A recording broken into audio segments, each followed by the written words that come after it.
What was the tension like in there when everyone found out that this was going to be a game?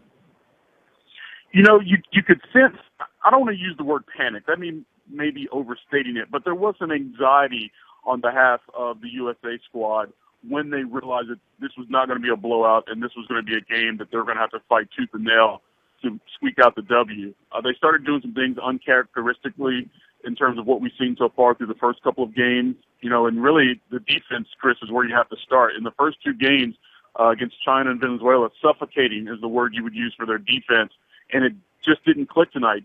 Coach K started a different lineup. Not sure if that had anything to do with the team being out of sync. So I spoke to Tom Thibodeau just moments ago, and he handles the defense for Mike Krzyzewski with Team USA, and he said two things happened. One, they had bad floor balance on transition D, leading to some very easy buckets for Australia. But he also said even the half-court sets, they didn't do a good job of switching their screens, and that caught them as well, gave Australia a lot of open shots. And you go look at the stats, Australia shot better than 50% from the floor, and that's why they were able to keep this game as close as they did for so long. Bottom line is, though, they won the game. They still won by 10, lowest margin of victory in 4 years, but they still have that streak going, that 10-year streak that's now at 71 games. Now, they trailed for a lot of this game, so what in your mind was the turning point of this game? Oh, it was definitely Carmelo in the fourth quarter.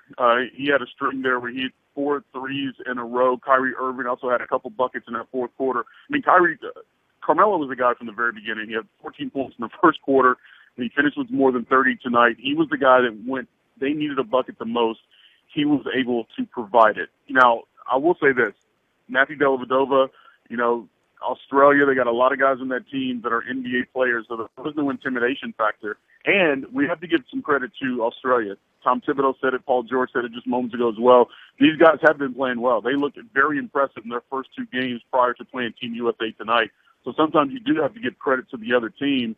But they were trying to spin it, the Team USA was, Chris, just moments ago, saying that, we needed a challenge like this to remind ourselves that we have to play top-notch if we want to beat the team that we want to face on their way to the gold medal. So, yeah, as you said, they did get the win. It wasn't the way they wanted it to be. It wasn't the way a lot of people expected it, but they got the win and they move on.